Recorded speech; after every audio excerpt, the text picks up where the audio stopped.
Open the Arduino file. Let us discuss the code. We have included Arduino header file ESP8266 HTTPS header file, and ESP8266 Wi-Fi header file. Declare LED to pin D0, on board LED, declare DHT pin, to pin D7, DHT11 sensor is connected at D7.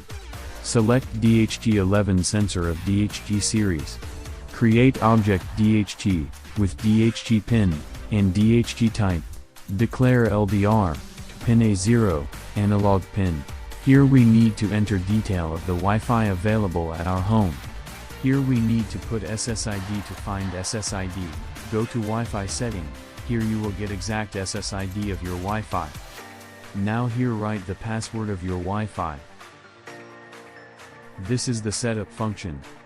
First we initialize the serial monitor to display.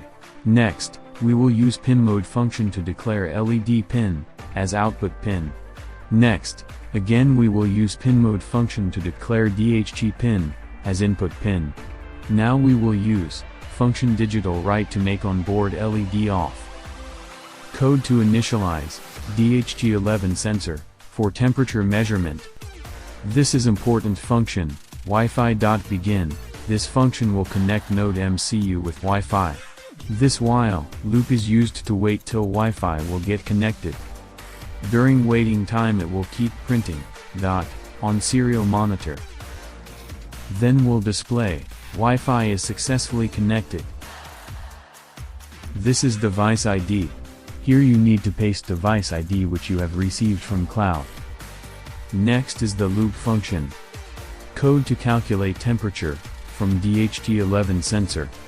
Here temperature is stored, in, T variable. Code to calculate humidity, from DHT11 sensor.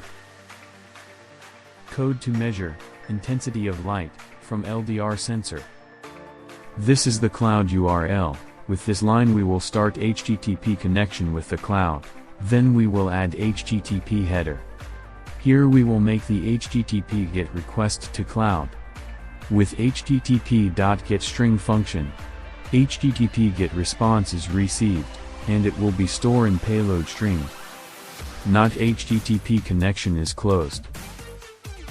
Blink LED to indicate one cycle of HTTP request. That's it. This is the code.